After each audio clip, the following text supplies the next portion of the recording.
Aujourd'hui, on va faire un petit tour macroéconomique, on verra ce que Jérôme Powell a dit à la réunion le 13 décembre et on verra un peu les impacts que ça peut avoir sur la bourse. Alors si on commence ici, on voit les prix à la consommation, l'indice des prix à la consommation, ce qui peut nous aider fortement à voir si ça peut repartir ou pas, si les prix augmentent ou pas. On voit qu'on stabilise, alors on a une légère hausse, mais quand c'est sur quelques semaines ou quelques mois, ce n'est pas très grave. Ce qu'on voit, c'est qu'on est quand même relativement sur un plateau, donc ici, pas trop de changements. On voit bien qu'on avait eu une belle hausse, puis une baisse, et là, on est sur un plateau, donc indéterminé. Si on passe au prix à la production, les prix à la production nous aident aussi à savoir, c'est une forme d'inflation en avance, puisque forcément, si les prix à la production sont plus chers, derrière les prix à la consommation en général sont également plus chers. On voit que si on est alors tantôt au-dessus, tantôt en dessous, on est quand même plus souvent au-dessus qu'en dessous, mais globalement, pareil, on est sur quelque chose de relativement neutre. On voit bien avant qu'on était tout le temps au-dessus et en hausse, alors qu'ici, ça s'équilibre, même si on est un peu plus du côté positif, donc en hausse, mais globalement, ça reste relativement mitigé. Si on passe aux indices à la production manufacturière, puisque vous avez la production manufacturière et puis de l'autre côté vous avez les services, et donc souvent pour la production on regarde plutôt, enfin pour un pays, pour voir un peu ce qu'il produit, on regarde plutôt la production manufacturière qui est justement un peu plus précise.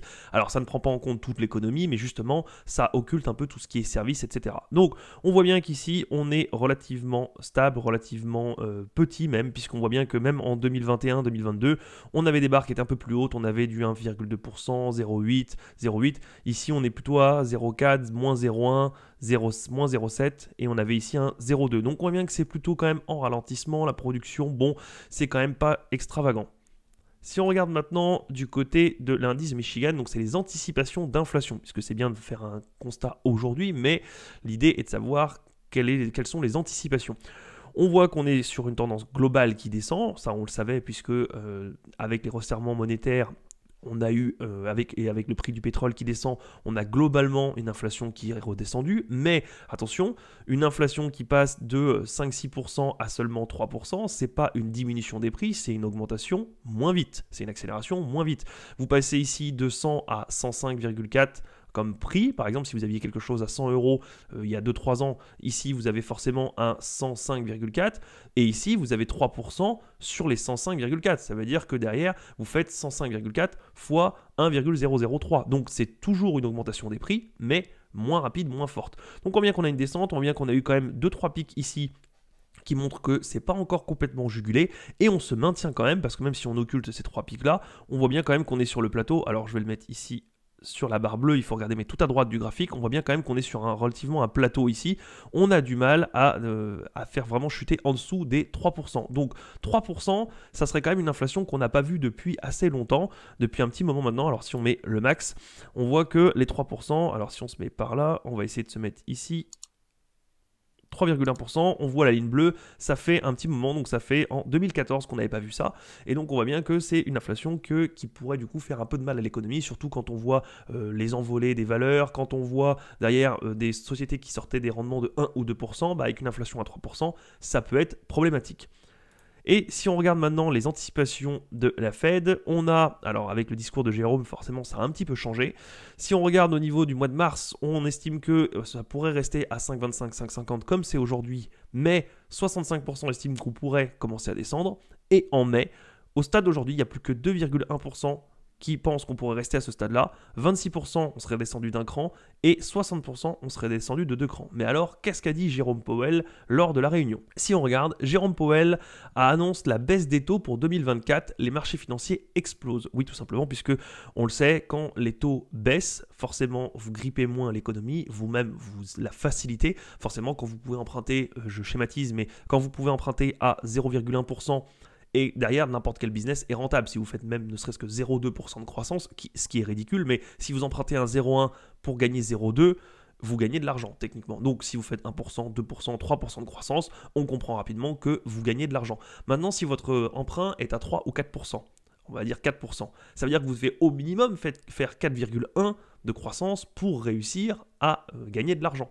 Si du coup vous faites 3,9 ou 3,5 ou 3 ou 2 ou 1, eh ben, vous arrivez en récession. Alors vous-même, vous n'arrivez pas en récession, il faut plusieurs entreprises et il faut une économie tout entière, mais globalement, on comprend bien qu'une société, si elle emprunte à 4 et qu'elle a un rendement de 2%, elle va finir par couler. Et elle va devoir du coup revoir un peu sa politique, ou emprunter moins, ou gagner plus, peu importe, mais dans tous les cas, 4% emprunté pour gagner 2, ça ne marche pas. Donc forcément, quand on dit qu'on va réduire les taux, on dit on va faciliter l'économie, on va aider les gens à emprunter plus et plus longtemps, et on va aussi faciliter la vie des entreprises qui sont de moyenne qualité, forcément, puisque si vous étiez une très bonne entreprise, vous étiez au-dessus des taux, ça se passe bien pour vous, et tout le panier moyen qui était justement entre 2 et 4%, bah forcément, si vous dites que, enfin entre 2 et 5,50, si vous dites que vous allez réduire à 5, à 4, à 3 ou à 2, bah toutes ces sociétés-là se disent ça y est, on va pouvoir regagner de l'argent bientôt. Donc, la Réserve fédérale américaine a décidé de maintenir ses taux directeurs inchangés pour la 3e fois de suite. Ça, on le savait déjà, ça fait un moment. Il y avait 99,8% de chances que cette fois-ci ce soit maintenu, mais c'est pas ça la grande nouvelle.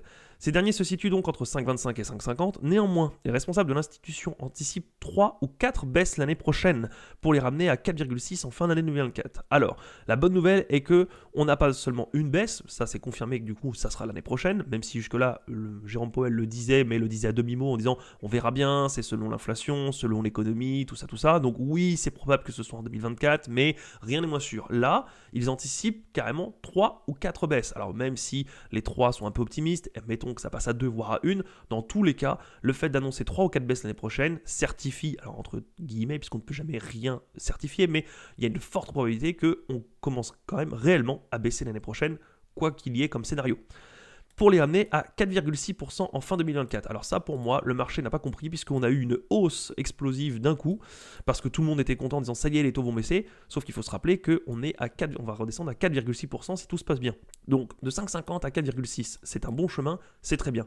Mais ça reste toujours 4,6 d'emprunt. Donc 4,6, ça veut dire que tout ce qui est en dessous de 4,6, et je ne comprends pas les primes d'assurance, la banque qui fait sa marge, mais en restant juste optimiste à 4,6 d'emprunt, ça veut dire que toute société qui arrive en dessous de 4,6, bah, ça reste une mesure restrictive et l'économie peut ralentir. Donc le 13 décembre à 20h20, pas de mauvaise surprise avant Noël, la Réserve fédérale américaine a annoncé un maintien de ses taux directeurs lors de sa réunion mercredi 13 novembre, une décision qui était attendue puisque le consensus anticipait 97% un maintien des taux. Comme cela a été le cas lors des dernières réunions de novembre et de septembre, les taux de l'institution restent donc dans la fourchette 5,25-5,50. Mieux, une bonne nouvelle, celle d'une baisse en 2024 semble se profiler. Les responsables de la Fed anticipent en effet majoritairement 3 ou 4 baisses l'année prochaine pour les amener à 4,6 en fin d'année. Enfin 2024. Bien sûr, la question qui commence à faire jour est celle de savoir quand il sera opportun de réduire la politique monétaire restrictive, a de plus indiqué le président de la Fed, Jérôme Powell, ajoutant que cette question d'un calendrier avait été un sujet de discussion au cours de la réunion du comité. Alors, je vais passer un petit peu la suite, et surtout, sur quoi on va se concentrer, c'est la Fed a cependant souhaité calmer les ardeurs des investisseurs, bien que les responsables de la Fed jugent peu probable qu'il soit approprié de relever de nouveau les taux, ils n'ont cependant pas exclu cette possibilité, a insisté Jérôme Powell. Alors ça, c'est passé complètement à la trappe, le marché, vous le savez, une fois qu'il est dans sa phase d'euphorie, une fois qu'il a sa bonne nouvelle, il est parti. Mais le souci, c'est que effectivement, bien que ce soit peu probable, on est bien d'accord, puisque si l'inflation est en train de rebaisser, il faut que les taux directeurs accompagnent et baissent également. Mais il n'y a pas de scénario déjà tout fait. On peut avoir une hausse, on pourrait avoir une autre guerre, on pourrait avoir un souci quelque part, on pourrait avoir n'importe quoi qui peut générer ou une stagnation de l'inflation, ce qui fait qu'il faudrait rester avec des taux élevés, ou avoir une remontée de l'inflation, ce qui fait qu'il faudrait ou maintenir les taux élevés, voire même les remonter. Donc ça enlèverait complètement le premier scénario là, aujourd'hui, qui se joue, qui est on va faire 3 ou 4 baisses de taux en 2024 pour amener à 4,6%. Donc le marché a complètement fait fi de tout ça, il est reparti de plus belle. Le souci, pour moi, ce que le marché a complètement zappé, c'est donc cette phrase-là, qui fait que oui, c'est peu probable, mais quand même, il faut le garder. Donc, le marché est complètement parti, on a gagné 4 ou 5% directement, ce qui est énormissime pour des gros marchés comme ça. Et derrière, le souci est que les taux ici qui vont rester à 4,6%, ça reste restrictif. Et on le sait, les taux en général qui sont augmentés, ils ont un effet 8 à 12 mois après leur mise en place. Donc, aujourd'hui, on voit à peine, on commence à voir et à sentir dans l'économie les taux de 5,25 à 5,50 qui n'ont pas été mis il y a une année. Donc, on n'est pas encore dans le dur, comme on pourrait le dire, et même si on va descendre à 4,6, durant les prochains mois, on va subir cette hausse, ce niveau de taux là, et c'est là que ça peut vraiment faire mal, et même si on descend à 4,6 en fin 2024, ça veut dire que si on est, mettons, à 5% en milieu de l'année, les 5% auront des faits encore pendant des mois après. Et les 4,6 en fin 2024 auront sûrement un effet jusqu'en 2025 déjà. Donc même si derrière on commence à alléger la restriction, il y a un impact non négligeable et le marché n'a pas pricé ça. Si on regarde maintenant du côté du S&P 500, on voit ici, donc en orange, ce sont les taux d'intérêt de la Réserve fédérale, et en bleu, l'inflation. On voit que l'inflation est partie depuis mai 2020 et qu'on est monté jusqu'au pic ici jusqu'en juin 2022. On voit effectivement que ça fonctionne, que l'inflation redescend. Alors attention parce qu'il faut toujours calculer aussi l'inflation. Dans l'inflation on met beaucoup de choses. Des fois on enlève le prix des loyers et le prix de l'essence ou de la nourriture. Mais globalement si on garde le même calcul du début à la fin, ça reste cohérent. On a eu une énorme envolée et on se calme plutôt. Mais on voit quand même qu'on reste à 3,1%, ce qui n'est pas rien puisque ça fait un moment qu'on n'avait pas vu ça. Si je commence à réduire ici, on voit bien que les 3,1, on les avait pas vus depuis 2011. Donc ça fait quand même un moment, ça fait 12-13 ans qu'on vit avec une inflation en dessous de 3%. Et derrière, on voit bien que ça commence à stagner aussi. C'est exactement la même chose que ce qu'on avait tout à l'heure sur les données. C'est pas un plongeon fulgurant. Ça pourrait rester à virevolter ici autour des 3%. Donc il faudrait attendre plus longtemps et maintenir les taux plus longtemps pour continuer à être vraiment restrictif. Maintenant, comme on le dit à chaque fois, les taux n'ont pas un effet immédiat. Si on prend par exemple 2008, on voit qu'on est monté, les taux ont commencé à monter en 2004, on les a montés progressivement et on avait atteint un taux d'environ 5,25, on le voit ici sur l'échelle de gauche pour la courbe orange, à 5,25 en juin 2006. On voit bien que l'économie continuait de monter. Si je prends ici le juin 2006 et que je le descends au niveau des marchés, on voit bien qu'on était ici, et on est resté sur un plateau, donc de juin 2006 jusqu'à là, jusqu'ici, jusqu'en septembre 2007. Donc on voit bien qu'on a eu 1 an et 3 mois, grosso modo. 1 an et 3 mois, et on voit bien qu'on a commencé à dégrader seulement 1 an et 3 mois après le plateau. Ça veut dire qu'on est resté restrictif ici, et la bourse a continué de monter, et seulement ici on a commencé à avoir une dégradation, et de plus en plus rapide, et on a rebaissé les taux pour accompagner le marché et arrêter d'avoir une politique restrictive alors que déjà le marché s'effondrait. Bien évidemment ce n'était pas que ça, c'était aussi pour faciliter et sauver des banques, mais globalement on voit bien quand même qu'avant la crise qu'il y a eu, on avait des taux hauts, et pourtant, l'économie devait souffrir, mais la bourse n'a pas souffert. Et seulement 1 an et quelques plus tard, ça a commencé à vraiment se ressentir et à se voir. Donc, sur la même idée, on ne peut pas faire de prévision au mois près ou même au trimestre près, mais globalement, si on commence ici à avoir des taux qui luttent vraiment, qui sont vraiment très restrictifs, ça n'a pas d'effet 30 jours plus tard ou 2 mois plus tard. Ça pourrait être bien plus long. Donc on pourrait continuer à voir la bourse qui monte ou qui stagne, peu importe, pendant encore plusieurs mois avant de décrocher, avant que que ça se ressente sur l'économie.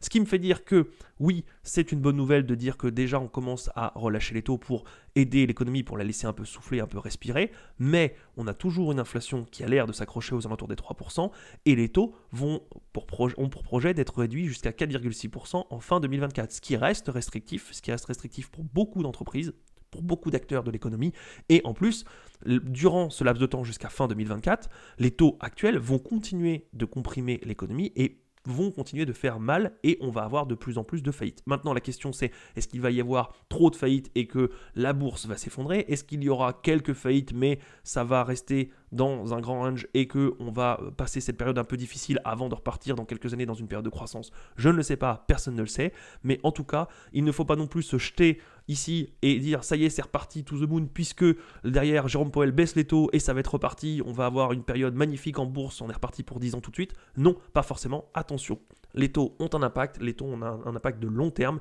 et passer de 5,5 à 4,6 c'est bien, mais pour moi, ce n'est pas suffisant. 4,6 reste très restrictif. Ça fait longtemps qu'on n'a pas vu des taux aussi élevés. Donc attention, ça peut faire mal à l'économie, ça peut casser des choses. Donc avisez, restez prudent sur votre portefeuille. Faites en sorte de pouvoir bien dormir la nuit. Gardez peut-être un peu de liquidité au cas où le scénario se passerait mal, et vous pourrez les réinjecter par exemple si le scénario se passe bien. Encore une fois, il n'y a pas de conseil ici, je ne vous dis pas de garder les liquidités ou de ne pas garder, je ne vous dis pas de retirer vos sous de la bourse ou de les remettre, je vous dis juste, j'essaie de vous donner un cadre de réflexion, et après, je ne connais pas votre profil, parce qu'il y a des dizaines, des centaines de profils différents à qui je m'adresse, et le fait d'être dans un pays ou dans un autre, le fait d'avoir un avantage fiscal ou pas, le fait d'être marié ou pas, le fait d'avoir des enfants ou pas, peut changer complètement la donne, ça dépend de votre salaire, de votre revenu, de votre reste à vivre. Bref, il y a tout un tas de choses. Donc ici, pas de conseils, juste un cadre de réflexion pour aider un petit peu pour vous aiguiller et pour que vous puissiez finir, peaufiner avec votre profil par-dessus et prendre la bonne décision. Voilà, c'est tout pour aujourd'hui. Je vous dis à la prochaine. Salut!